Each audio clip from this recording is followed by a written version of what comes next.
It's Gra Life Music. Gra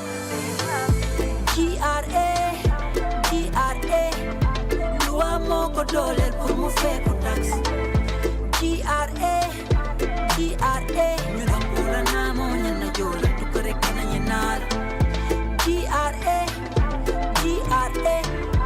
Luwa moko dolel pour mu feku tax Gra Ñu don pula namo nyana jola tukare kana nyenal Every door mi rebu ne walai warnanga La chesa bopala na mawarchi walu ligeiremi.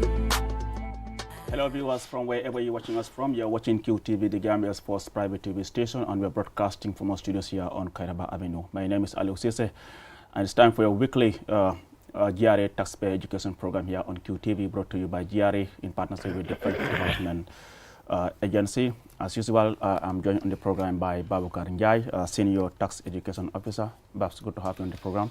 Yeah, thank you very much, Aliu, and good afternoon to our listeners or our viewers, wherever you may be viewing from. As Aliu rightly said, we are back as we used to do every Saturday for this program. And also on the program, I have Dabel Kande, Tax Officer. Dabel. Thank you for having me, Aliu. Well, today we're discussing, looking at a seminar organized by the Gambia Revenue Authority for participants of the Gambia Youth Chamber of Commerce. As it is often said, ignorance of the law excuses no one, and it is for this reason that the GRA had and continues to organize tax seminars for stakeholders for them to better understand the GRA's corporate plan, but also the laws governing tax payment in this country.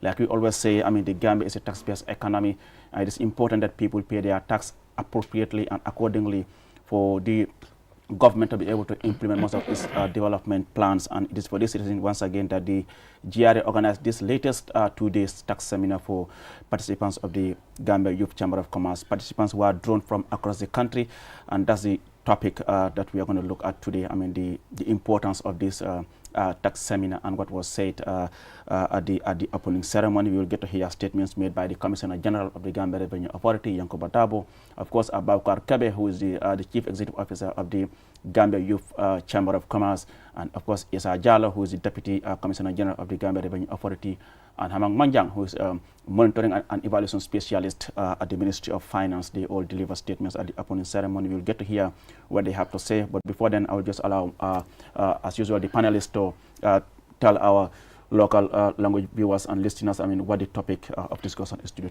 Bakar Mador ci yow rek. Wow, thank you. Jërëjëf Aliou, comme ni nga ko waxee rek, ñu ngi nuyu ku nekk ni nga ko dee faral di defee samedi bu nekk lañ fi dee ñëw ñun waa GRA pour waxtaan ak yéen ci naamo yi nga xam ne yooyu lañ dee doxal fii si réew mi.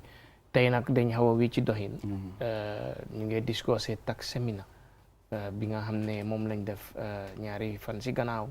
Aral ba ak alxames benn si hôtel yi fële ne le so jubluwaay bi nag mooy woon pour sensitize ñi nekk si business bi because xam nga Chamber of Commerce bi Gambia dafa am 3 different layers. am nañ GCCI Gambia Chamber of Commerce, am nañ Women Chamber of Commerce, GWCC, very good. am nañ Youth Chamber of Commerce, GYCC. So defal nañ ñi yëpp seminar. defal nañ Women Chamber of Commerce, defal nañ Youth Chamber of Commerce based on request la dee nekk. So any other association boo xam ne tam you are into business or maybe you are into any other thing loo xam ne ni need ngeen sensitization when it comes to tax, suñ doors are always open. You just write a proposal pour request pour ñu defal la seminar bi address to the Commissioner General of the Gambia Revenue Authority. moom su ko jotee dina ko minute to the relevant person ki nga xam ne moom mooy head lii mooy Mati Njie Senghor ajaratu den dina ko minute si Mati den Mati dina take action su neexee yàlla. waaw nga ko si sosa rek wala ma ala dabel ñëw si Paul after ma ñëwaat waaw dabel ma mun a jël break si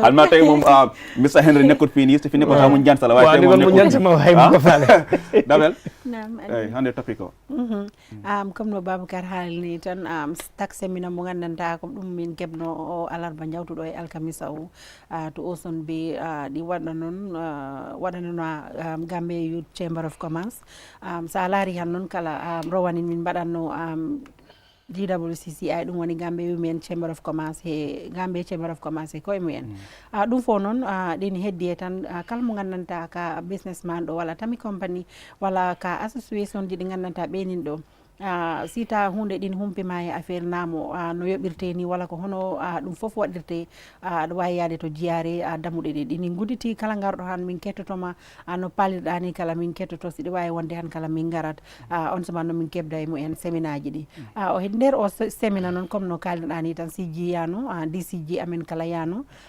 Ministry of Finance kala woodi jaaɗo he siku GWCCI ɓen kala ɓe keeɓi représentative mumen o toon e dow ɗum noon kayen fof ɓe kaali toon ko gandanta fof ko he kulle namo ɓe kaali ko weyɗi kala janoɗo toon on ñan a nani ko gandanta o meeɗa nande walla kala ko gandanta e jakinnoma a humpitima ɗum ɓayri haala ka ta laaɓino e dow ɗum noon min mbaɗat séminaire ji ɗo ha bolon goɗɗi min jahata ha Janjanbureh last time momin mbaɗi o ko Elarar eyyi ɗo he o August jawtuɗo o ɗen poti yaade kala ha Basse so country wide every time min jahat ɗum fof noon pour findinde yimɓe walla andina ɗumen fi kulle namo o namo gandanta hombo ɗo liggotoɗo aɗa foti ɗon yobde ɓayri tan ta sa laari lewru ndu ko liggotoɗa ko foti guluje ɗiɗi he ko fawi si fawi hay siko wandala si han aɗa foti yobde namo ko ɗum addi ɗi séminaire ji foof very important Baboucar séminaire ñi ale men organise pour Gambia Youth Chamber of Commerce bi wala ka shakan yes abarka bake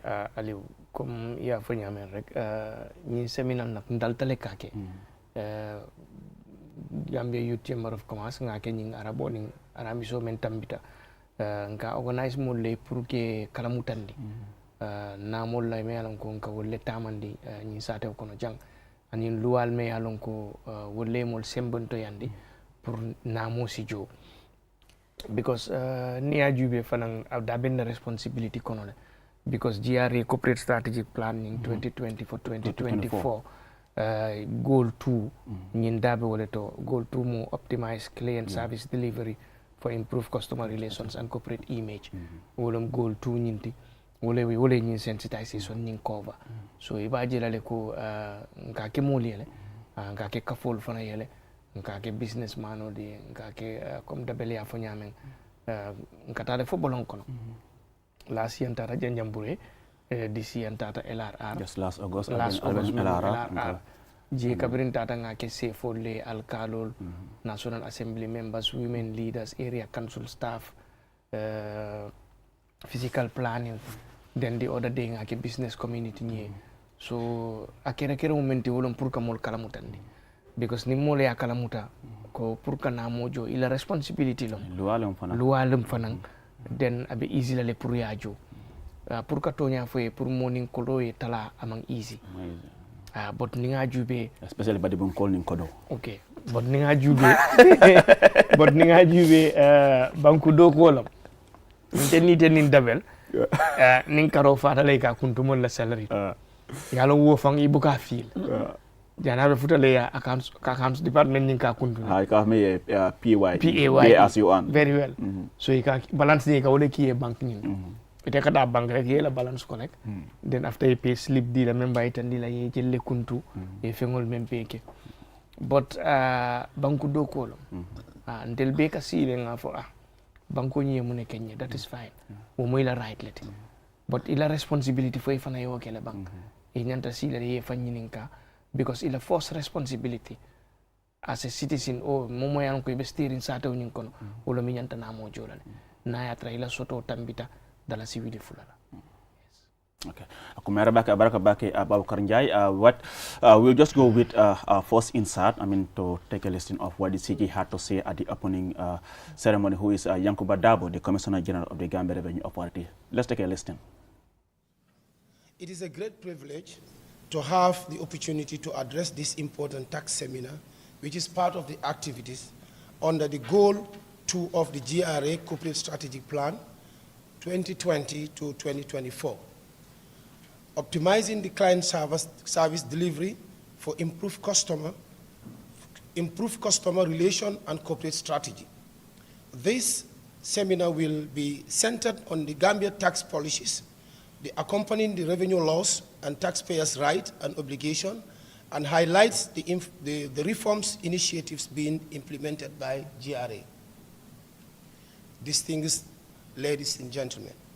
Today's event is indeed very important since it is the first engagement with the Youth Chamber of Commerce. We hope that this engagement will enhance your understanding about DRA's mandate and its operational, the significance of tax revenue in the national development and other tax administrative matters in general. You will agree with me that as members of the Youth Chamber, you are engaged in economic activities, aspiring to become an entrepreneur. Therefore, it is important to understand the basic fundamentals of doing business in the Gambia, particularly on tax-related matters, to enhance your compliance. This seminar is funded by the project Support to Strengthen Capacity of the National Institution responsible for economic management, evidence-based policy planning, budgeting to achieve inclusive growth and poverty reductions in the Gambia. The project also funded other engagement forums with other youth groups like the micro, small, medium enterprises through the Gambia Chamber of Commerce and Industry, as well as key tertiary institutions in series of programs to enhance their understanding on revenue management and administration. GRA therefore recognize and appreciate the budget support we continue to receive from the Economic Management Project, EMP, under the Ministry of Finance and Economic Planning. Distinguished participants, the GRA engagement with you will be a continuous process as it strives to transform and automate the revenue collection processes to enhance efficiency and boost revenue collection. The authority launched automated customs data called Asikuda Wall in June 2022. Since its implementation, the system has significantly increased the authority's monthly revenue collection. Currently, the authority is in the process of replacing the current domestic tax system called GAMTaxNet with a more robust web-based system called the Integrated Tax Management System called iTax. IMAC to facilitate the online payment and filing of the tax returns and significantly reduce the burden on taxpayers in the process on paying their taxes.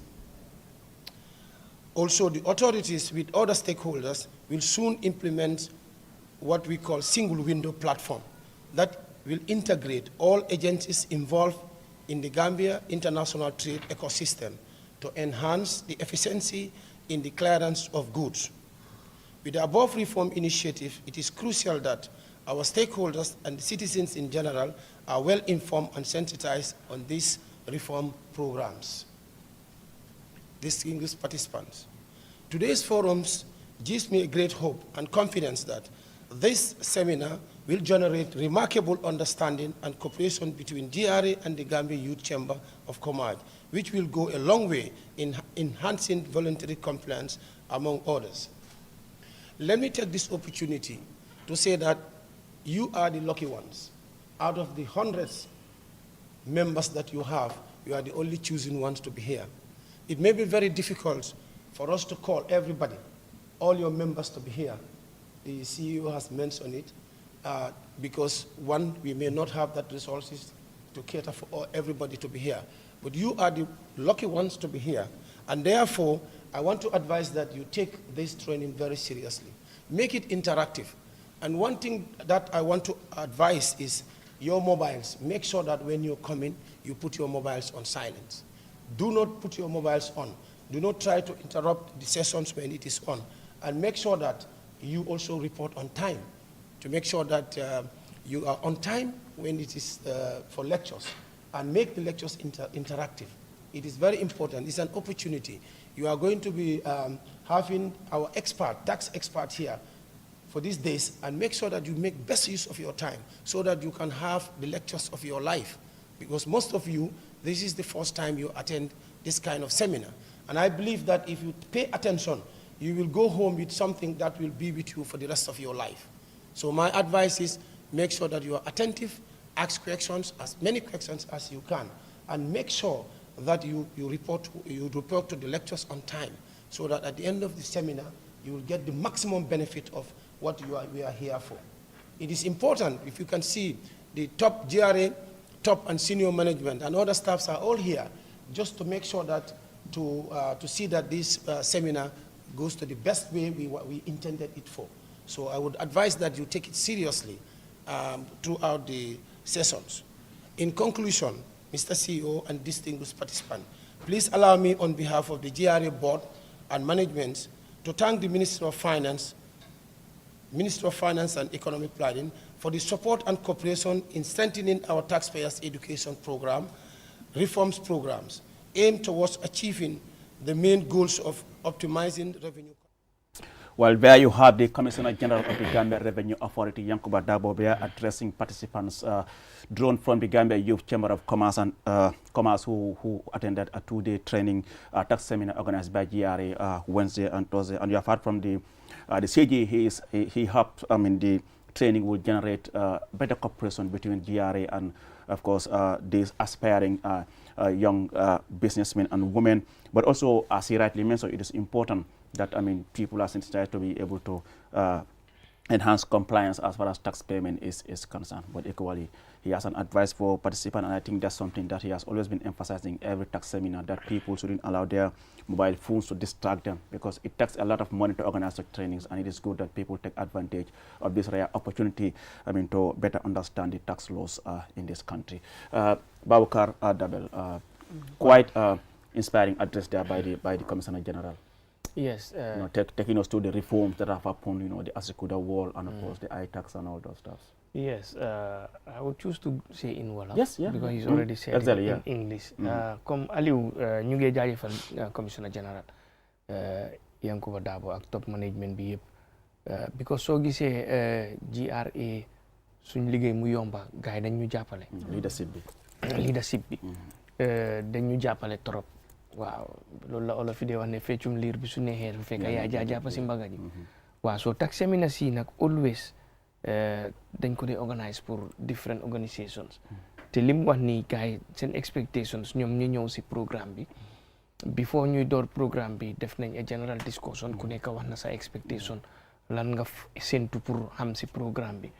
Waaye biñ paree tam biñ defee assessment biñ paree ñoom ñu bari concept biñ ñëwee woon foofu noonu ak liñ understand after dafa different because information biñ dee jot si biti about the GRA ak actually liy xew dafa utee understand nga because ñoom liñ understand noonu mooy GRA dañ dee collecte xaalis bi rek ñu séedoo ku nekk yóbbu soo fa liggéey benn at ñaar rek da ngaa sampa kër da ngaa dawal moto fekk demee wut noonu understand nga because at the end of the day biñ defee présentation si yëpp ñu explain leen naka la GRA day operater because soo demee GRA on a daily basis banque siñ amal partners foofu noonu suñ wàccee rek xaalis dara du fa dee fanaan benn dalasi sax du fa dee fanaan talk less of looy séedoo dafa dut fanaan sax soo remember am na time yu gaay ñëwoon attaque suñu foofu noonu waaw maa ngi fàttaliku maa ko demoon maa doon def story bi waaw soo dañ dem waaye fekk ñi dem fekk fa xaalis ñàkk a xamle waaye xamu ne fii trans du fi dee fanaan du fa dee fanaan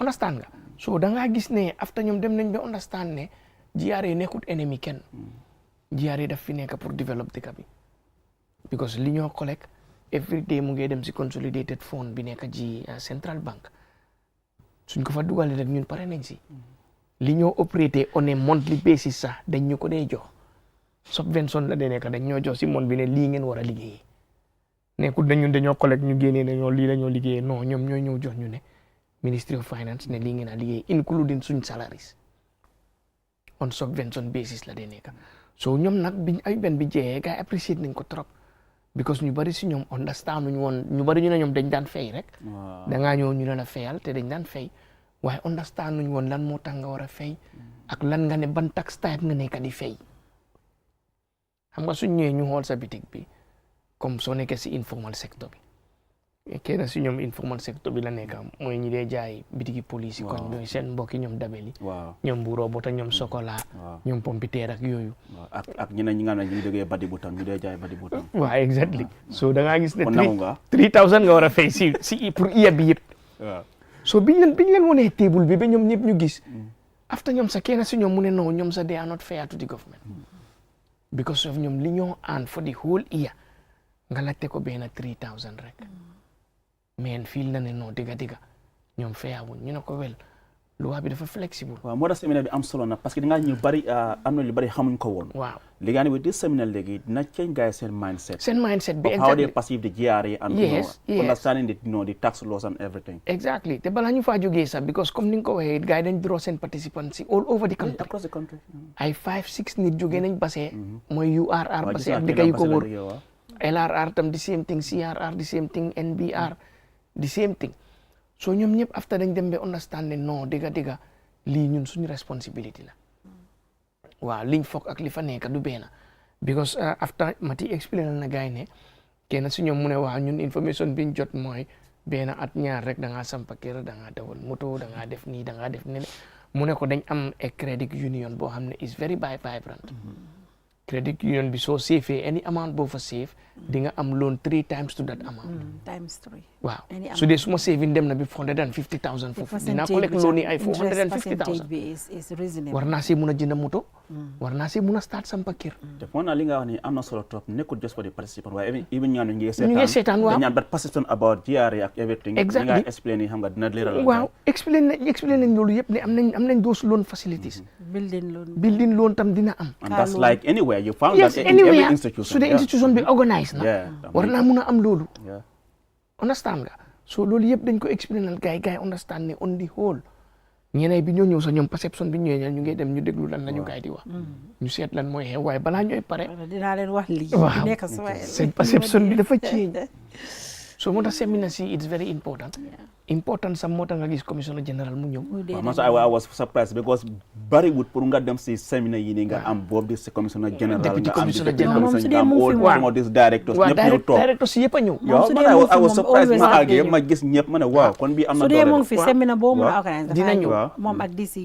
director of finance mu ngi fa Sadia Camara mu ngi fa director internal audit mu ngi fa HR director bi rek mu ñëwut waaye député bi moo ko représenté Dr Sidi Dramé waaw ñun tam technical service because event bi dafa fall under technical service suñ directeur bi mooy Yaya Mané Yaya mu ngi fa deputy director Mati Ndiaye Senghor mu ngi fa because technical service ñaari deputy director lañu am beneen deputy director mooy Mary P Mendy Mary tam mu ngi fa woon so da ngaa gis ne ñun technical service department bi yëpp a ñëw so daf laa woon ne yi jàppee wuñ ko lu ndaw te si ji wax na gaay ne leen ne anywhere buñ ñu we are willing to go up to Basse jox ñu notice rek because dinañ need at least a month pour def groundwork bi yëpp régler li ñu war a régler yëpp pour make because duñ dee bugga anything mu fail waaw because si ji daf dee bugga anything nu ñoo def dafa war a perfect suñ ne dafa war a perfect moom mii ne dafa war a correct dara warut a wrong everything should go correct so dañ dee need at least a month pour mun a put all those things together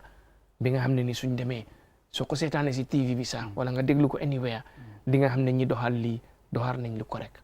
am na solo trop baam indi Dabel balaa nga ñëw si kalama sose Dabel anani ko sigi haalon o haali haalaji kewɗi a jarama Aliou o jarama Baboucar comme no sigi haalirni tan kewɓe ɓe gandanta ɓeni gonnoto séminaire to ɓen gandandani boom kulle naamo kewɓe noon ɗo e séminaire o fuɗɗade han ɓe lamdanoma onon o séminaire mo garɗo hono jiiruɗon ɗum walla ko hoɗum nafoore wonani on hen ɓe kaali e dow ɗum kala noon on séminaire o gila yimɓe ɓe natti hen jangguinoɓe ɓe jangguini ɗumen fi wonde kala namo gandanta ɗini yomnite nder jiyare ɗum fof waɗama explain pour ɓe mbaɗa understand ɓe fof pamira noon wondema namo o wona yimɓeɓe ko jahat tan ɗi jomnito ɗum noon tan gara min peccina jiyare ɗin heeɓi account mo gandanta ko central banque woni kala ko gandanta e ñalande he min jomnitima ɗum ɗum walta nder jiyare no yimɓeɓe gandiri noon ko yahat straight to account central banque mo gandanta jiyare ko ɗum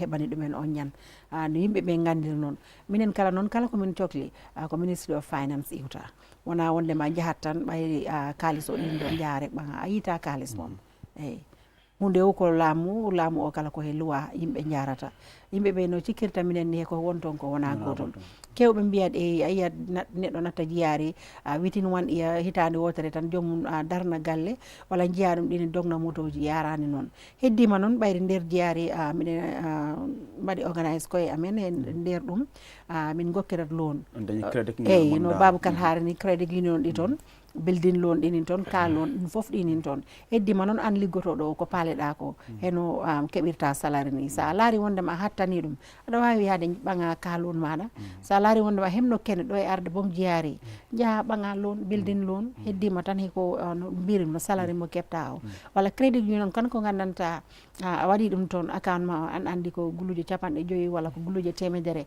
saɗa ɓaŋi loan crédit union ko laabi tati gokkete an andi ɗum ɗon kala wallat neɗɗo so pour yimɓe ɓe gandira noon wona fi wondema kala komin jomnitira kominen peccata ɗum tawanno mi sikkani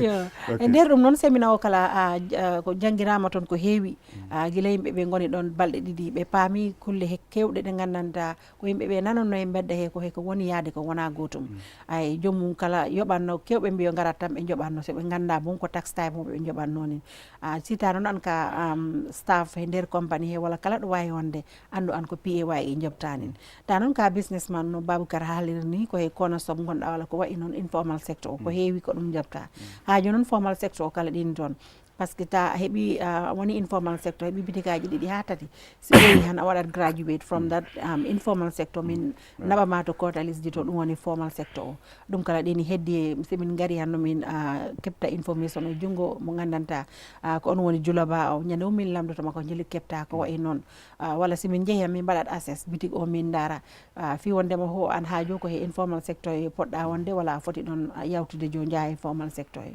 ɗum foof min dara ɗum e dow ɗum noon kala miɗen jetti Allah aliw par ce que siji komo neɗɗo mo gandanta ɗini nangue he liggue he DCG kala ko noon senior management fof top management fof ɓeni nangue he liggue he minen komin enforcement officers ko heewi minen jatato yaas komin jiita ko he komin ko tampere nde ɗi heewi dal siko noon ɓeni jombani minen ɗum tuma fof min ɓangi call walla min jaaha min kaala min mbaɗa report to managers ji amen to ko en kala si ɓe jeehi meeting han ɓe mbiyat kala ko kalnoɗon ɗo ko woni constraint ji moɗon walla ko wayi noon minen kala min kaali ɗum to senior meeting amen to ɓe mbi si Allah jaɓɓi ɓe balla on honi walla koye ɗum e ɗum ɓe mbatta ko wayi noon andi ɗini daaɗini neɗɗo sa yi neɗɗo ɗini doga dula han ta ko hunde taki ko wayi noon siji noon ko neɗɗo mo gandanta koye systéme he wonno yo ɓoyi he systéme he so kañɗini andi systéme o foof so ari wonde boss amin minen komin jetta Allah min jetta ɗum min jetti Allah min jetti par ce que nangi he liggue he nangi hen ɗi nangi yimɓeɓe foof kala ɗo mboyima han tan waɗama surprise moom falaka ɗumaninde neɗɗo ittidirde walla ko wayni komin woni boss o ni anan andi hen hunde sa enen foof eyyi ko wayi noon noon miɗen jaara ɗum miɗen jetti Allah miɗen jetta ɗum par ce que nangi he liggue kay yo DCG kala top management no Baboucar laarini tan ɓeni mbeɓeni minen liggue ɗe ko ɗum tagui ha minen foof miɗen cuusi minen kala ko min mbawi noon miɗen mbaɗa ɗum he liggue he si Allah jaaɓi abarka bake Dabel Baboucar ngamure kan sain yesijila kumo moy ñini mo jama jamre ka fo leadership kumata bake institution jama e filter because ma ñata ka kendo be ñata ka kendo soto and what is something that is key in the operation of any institution. Many have failed because ñata ko ñing amanka ñata ko mi alan ko can lead. That's right. Yala mo ka ika fo ha teamwork bar ñata ko ya fanan ko fanan ko mata je bakale abaraka bake aliou comme ya fo ñamen until at the level of the GRA ngala tentu bakele because ni ajen na doko so ni ata ñaton ka kendol le soto because commissioner general aning mel bakuma ya muta fele so wala nay ka jen tel fanan doko ñing ka easy tel bulu by the way ñi manke finti mel ko iba jay kan no to ñalo it's real so for nga photo because jang you know yep nga fenke mol ba so is this the fact yes it is real ya understand because mol ya muta fele so tel fanan ni ajen ka bujang kata fo basse bansang bir kama ba 7 days 8 days 9 days ngana family be tu jang you know mel ben ko ma do ko ni soni andim fele because jani membola jam sula ta fenna everything is available na family everything is okay so nin tata janante problem soto la do ko nyeme nyini ka mbake lale so nyin semina nyinga organize le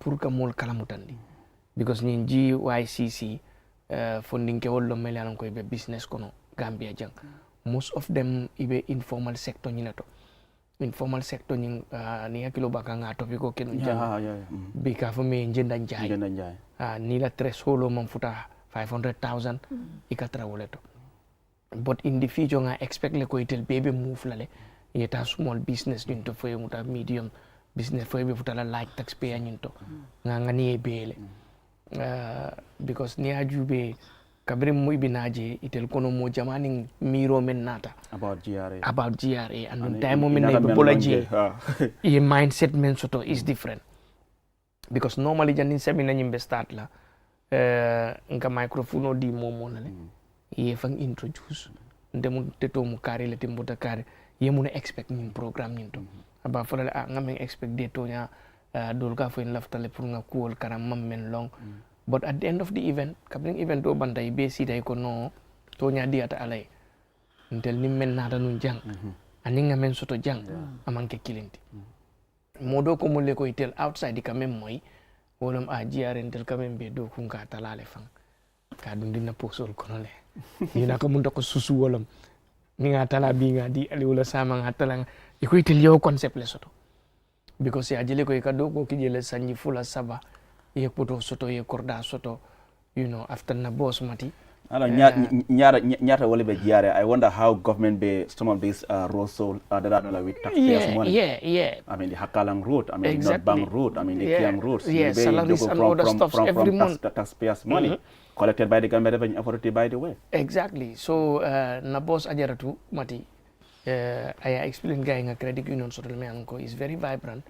Ni saving kije ni lafta loan la ila saving danta nyameng wosidu la sabo e basoto la because every month saving ka kele atu tetele bulu dol ka 5000 save le dol ka 2000 save dol ka 1000 save atu tetele bulu yemen no e ka kuntu salary nyindo so seminar nying was very important because mo jama bije ye ko understand after dol fango sita ko no tonya itel mam fair man sakunda nyindo because informal sector nying we men siata fa siata dol bije 3000 dol bije 5000 and this is for the whole year pour sango nyimbelom nyimme nyingam la tebuta not bank region le nyinata to la exactly but ako dal itel mam fair kabray table nyinje ye doko ke for the whole year ye bembe collect is close to 300,000 itel tax is just 3,000 so it is very important pour ya understand cool kata nyameng aliu. It's important. The Gambia Youth Chamber of Commerce was established 6 years ago to complement government's effort through taxation. As we speak, they have members from across the country, and Babukar Kebe is the Chief Executive Officer of the Gambia Youth Chamber of Commerce, and of course, Gambia Youth Chamber of Commerce, not industry. I mean, let's now take a listen as to what Babukar had to say about the seminar. Over 50% of the participants are coming from the rural Gambia, and then the other 50 is coming from the greater Banjul. Our friends from the media and all other protocols respectfully observed. I think it's our first time that we have such a forum, but it's not the first time that we have engagement with the Revenue Authority. I think we held sometime a high-level forum to really discuss the issue of taxation in the Gambia. And the high-level forum held in 2021 brought in senior government officials, the GRA officials, and of course the MSMEs. So we raised this awareness, but of course also discuss internally as a country, how do we ensure we contribute meaningfully to the development of this country through taxation. Mr. Chairperson, allow me to first introduce formally that the Gambia Youth Chamber of Commerce is a very young chamber, established 6 years ago. When we started, there were so many challenges, and one of the reasons why we established the chamber was to ensure we're able to complement the efforts of the government. And part of even our registration, to show our little contribution towards how we are supporting GRA's mandate, is that one of our requirements to be a member is that you must have a TIN certificate and file your annual returns. And this we have been advocating for. We know over 80% of our businesses in the Gambia are really in the informal sector. And how do we mitigate and get away from this 80%? Is by ensuring that our businesses are formalized. And that's why we've been working with the ILO, the Minister of Trade, to do more standardization. And just recently, we returned from the URR and gathered about 40 young MSMEs to raise awareness on the issue of formalization. And this includes the tax filing system of MSMEs. In all our trainings that we do, recently the training we conduct in LRR was also equally about business formalization and digital marketing, in which we had a presentation that looks at tax filing in the Gambia. And we have talked about the issue of even the withholding tax, because some of them who do offer contracts as MSMEs, as business-owned enterprises. It is our duty and obligation to ensure those contracts that we issue, that we also ask for the withholding tax, which I'm sure the 2 days will be a platform where we could raise the questions. We could ask the relevant questions to the right authority before you hear. Like Mr. Bass said, it's a unique and a rare opportunity. I think we plan to do this since we met and discussed with ESA. We wanted to do this earlier than today. But this is the lucky few that are here, and I wish to encourage all of you that we pay attention. We know we are business people. We use our phones a lot, but we need to ensure that we get the message clear and take note of this so that when we go back, we're able to start implementing this. Well, that's Baukar Kebe, who is the Chief Executive Officer of the Gambia Youth Chamber of Commerce. They are addressing participants at the opening of a 2-day tax seminar organized by the Gambia Revenue Authority. As you have heard from him, as a way of supporting the GRA is to make sure every member must have what he calls a TIN certificate, but also file your tax returns. Yes, jërëjëf Aliou Kebe wax na lu important. Mention na benn tax type bi ñoo wax withholding tax. Withholding tax, Bubu was one of the most interactive contracts, tax on contract. Biñ defee presentation bi, I remember Fanseni moo ko def. Then because loolu contracts la dee nekka comme su la any institution amee contract pour nga supply leen bagage, like si wàllum procurement nga war a supply ay laptop wala supply ay table wala supply ay toogu, foog nga withhold 10% of loolu li nga xam ne loolu la gaay di fay. Loolu noonu da nga ko remit to the GRA. Den da nga gis ne su boobaa foog nga request li ñoo ooyee withholding certificate. Den certificate boobu noonu dafa mel ni comme tax la boo xam ne yow dañ la ko dencal. So at the end of the year li nga war a file yëpp comme su dee li nga withhold si at bi yëpp is 50,000 for example. Sa tax bi yëpp for the year is 200,000. 50 boobu dañ ko see génne. Den mu des 150. naa ñëw foofu. Waaw. Most of the time li dee xew mooy ñi nga xam ne vendors lañ. dañ dee am contract ak government comme ni nga ko waxee ni dañ dee withhold 10% bi. ok so at bi jeexee ñoom tam dañ dee ñëw si office bi pour file si seen annual return si. so dañ leen dee laaj certificate yi so suñ ko indee léegi-léegi liñ dee am ak liñ dee di dog moo dee ëpp sax. so yow most of the time soo ñëwee tax credit nga dee am. dañ la war a delloo wala li nga fay mu ëppa because like informal sector bi tey 3% lañ war a jël. si li nga am waaye su fekkee di dog nañ like 10%. xam nga difference mu ngi fa. 7%. waaw so yu mel noonu moo tax file bi dafa important. su fekkee am nga certificate bi at the end of the year rek ñëwal soo ñëwee ak sa documents yi ak everything dañ dee seet. waaw because digga dañ dee treat ñëpp ak equity ak fairness.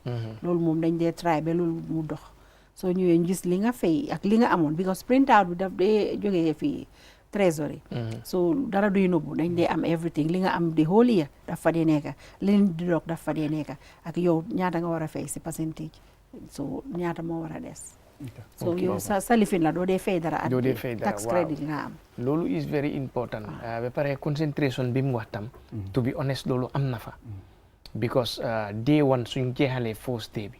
second day bi dañ di am lu ñu ooyee recap. waaw. Hendi delluwaat si li ngeen defoon.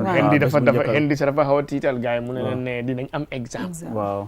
xam nga pour laaj ndax liñ jàngat démb fàttewuloo ko. waaw soo ñoom ñëpp nag biñ ñëwee si suba ñoom ñëpp ñu pare ñu ne léegi pare nañ pour exam bi. so Hendi su laajtee question soo ko ansee ma ne la dinañ la yokkal benn plate. comme yaa ngi waroon lekk benn plate yi añ léegi nañ la jox ñaar. so ñu bari ansa nañ am nañ ay 3-4 plate yoo xam ne yokkal nañ ko si gars yi si lañ waroon a am. so that shows you ne concentrate nañ.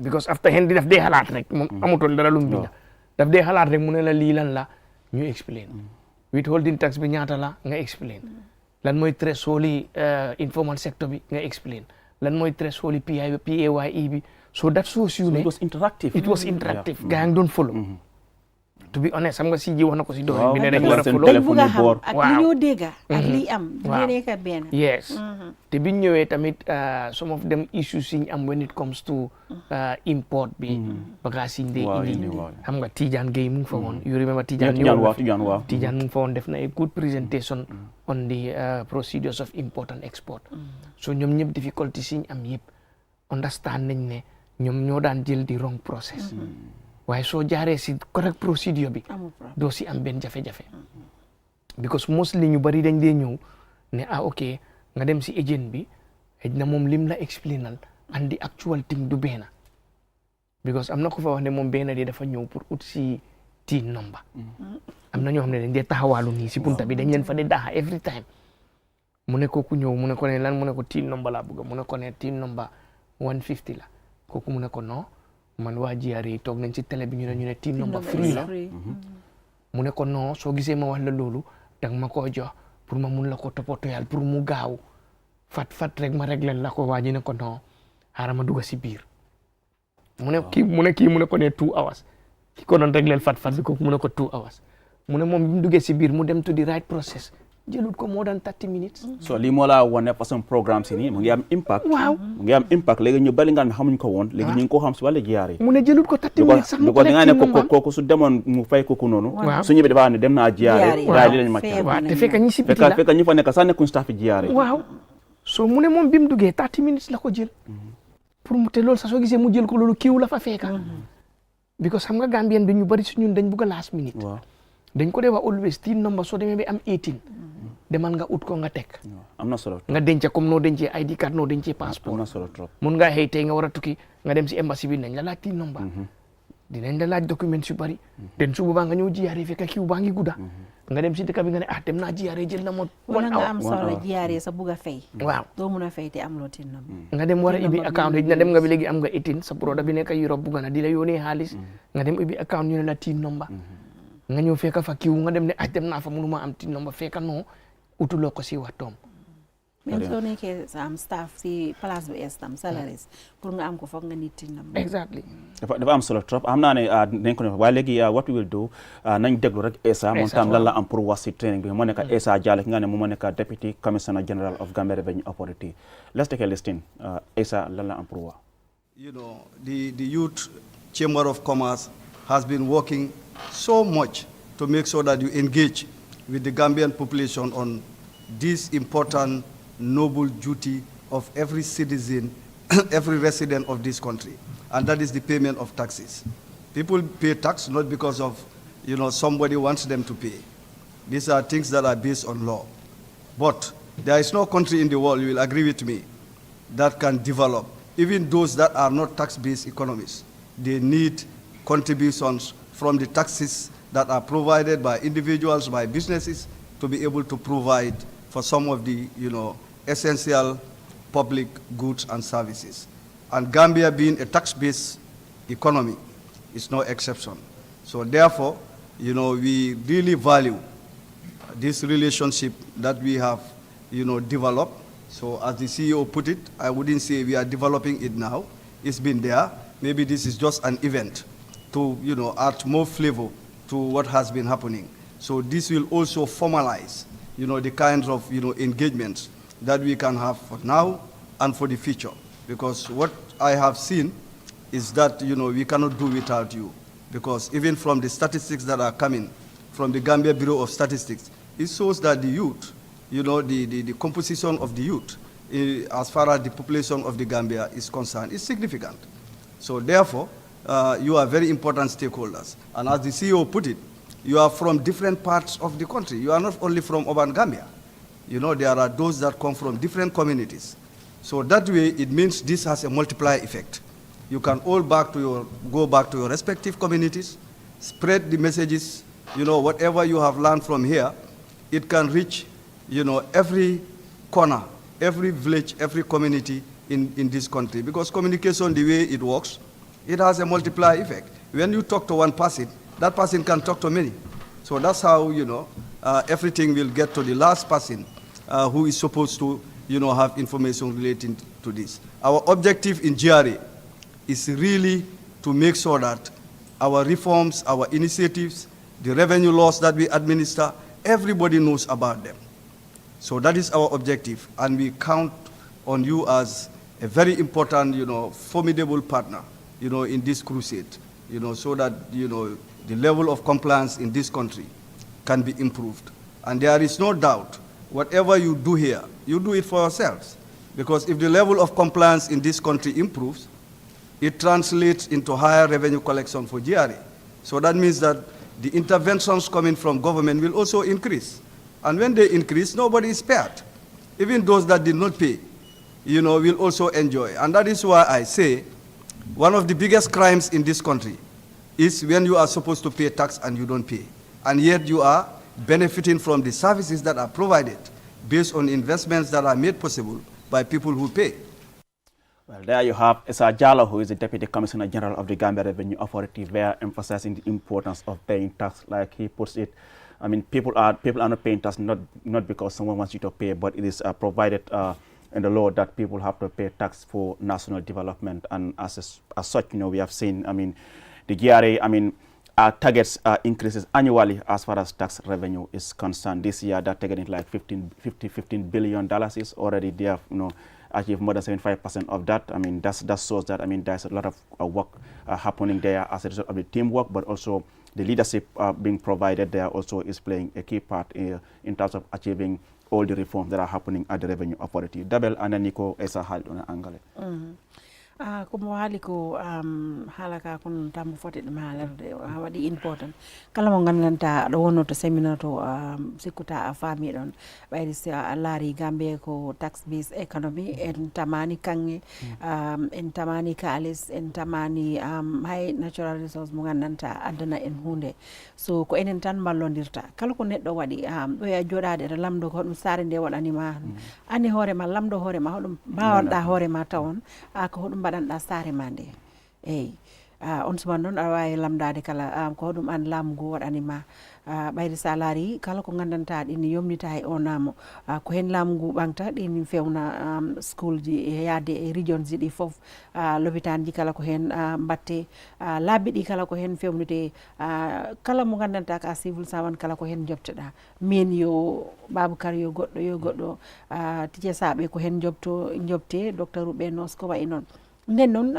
jobgol tax ɗini heeɓi nafoore nder saare he ko enen tan ballondirta hay goto iwta to yas ara ɗo nder saare ɗo walla en ta ene en ballani ko e meɗen ko mata on balla hoore ma ha neɗɗo yiyama on suman noon joomum ñeeyama nde wawma wallude an kala par ce que si joomum ari hen yiyama hoore ma aɗa jooɗi a waɗani hay hunde on joomum ko wiya o paranta on yewtama ɗon siko noon si yi wondema jibinande leydi ndi ɓe fof ɓeni ballodira pour no leydi ndi yaride yesso nden on suman ballal kala wawi iwde to yas ara tawta en ɗo e dow ɗum noon ko matan ballodiren sare nde ala e hunde so wona o taxe ɗum noon miɗen jakori hen yimɓeɓe enen foof so en batti juuɗe han si Allah jaaɓi wonno wonanno Allah waɗi ko ɗum min jakori kono wayi noon e sa haalan noon ni pour jama o foof nanira noon Baboucar ye esala kuma maje yes kuma kendo la foje abaraka bake Aliou esa jama ni tata programme to commission générale ka fole abukala fi esa diamu before diamu because thing esa diamu tare kapantale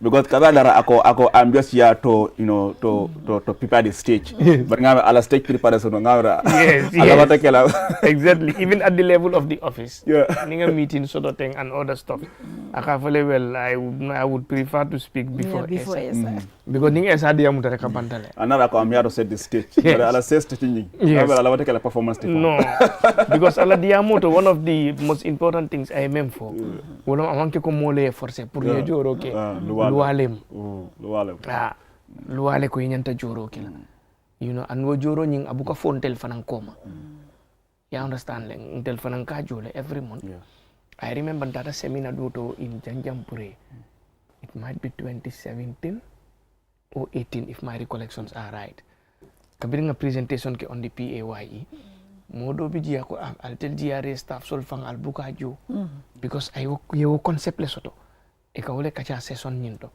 luckily Henry ala payslip babulu bag nyin ala bago kono ngaw payslip bondi ngai tandi mol bila aka menjo every month is more than model men coming jo informal sector nyinto.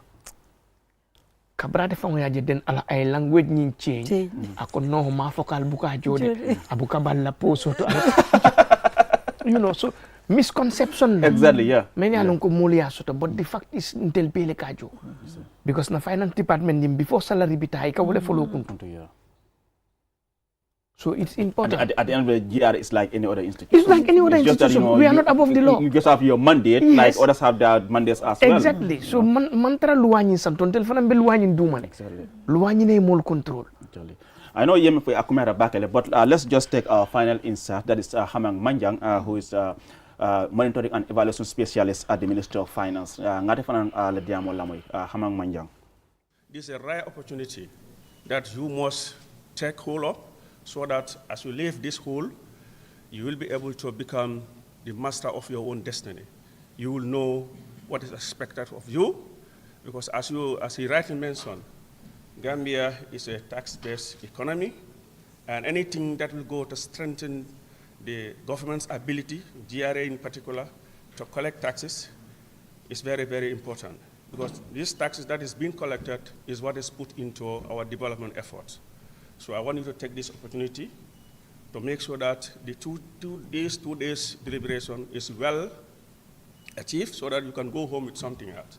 And as he also mentioned, as you prepare for your next trade fair, where you intend to send in about 100 participants, is what he said. So this is key, because it will enhance your ability to grow as a business, as SMMEs. I understand he said it's going to take place at the Independence Stadium, but I think it's going to be at the Crucible, GCCI Trade Fair Center. That's at a larger capacity and so forth. I'm talking about GCCI because we supported them for the provision of solar and tent of about 480. So I think that can house a lot of people, as far as business is concerned. So without much ado, I would like to take this opportunity to thank you all. And I want you to extend, because I want to believe that the number we still have, more people to come. If in this era, you can make telephone calls so that you can have more participants, so that you can benefit, because this is a rare opportunity. And that's Hamang Manjang, who is monitoring and evaluation specialist at the Ministry of Finance. They are also addressing the opening of the two-day seminar. Like he talks about, the upcoming trade fair to be organized by the GYCC. It is good that they acknowledge the support that the GRA gave for them during the last edition held in 2021. I understand GRA really supported the last trade fair that they organized. But you can continue as to what you were saying. Like I said, you have heard from both Asa and Manjang, all trying to buttress the earlier comments made by CG himself regarding the payment of tax, because we're running out of time. So I'll just allow you to summarize it. Jërëjëf Aliou, comme li ñu am si waxtu bariwut, waaye li ñoo war rek mooy séminaire buñ mun di organise rek jubluwaay bi mooy pour sensitize public bi, pour ñu mun a understand the revenue laws yi nga xam ne ni moo govern suñu operations bi. Ba pare comme ni ma ko waxee tam our doors are open. Mboolem koo feel ne am ngeen association boo xam ne it's organized. Te mun nañ leen a organise séminaire bi, bindañu address to the Commissioner General, then moom su ñëwee si moom dina ko minute to the relevant authorities, because biñ defaral this GYCC defal nañ GWCC mooy Gambia Women Chamber of Commerce, University of the Gambia defal nañ law students yi, defal nañ journalism, defal nañ BPA, defal nañ GTTI, defal nañ Gambia College, defal nañ MDI, defal nañ clearing agency, xam nga. So even the regional authorities, even parliament, Parliament, yes. last parliament before the departure of Yaya Jammeh, defaroon nañ leen benn. So this current parliament tam is in the plans, dinañ ko work out. Ñu defaral gaay benn tam inshallah. I understand time is up. Time is up. I could control me, time is up. Well, viewers, with that we bring an end to this week's edition of your taxpayer education program here on QTV, brought to you by the Gambia Revenue Authority in partnership with the French Development Agency. Today's topic was to look back at the two-day seminar organized by the GRA for members of the Gambia Youth Chamber of Commerce. My guest this week, I had Babukar Njai, Senior Tax Education Officer. Babs, it was good to have you in the program. Thank you. And of course, Dabel Kande, who is Tax Officer. Dabel, it was good to have you on the program. So well, viewers, with that, we bring an end. Do join us next week. Until then, continue paying your tax for national development. Bye-bye from me, Alusisa, and the entire production team. Ciao.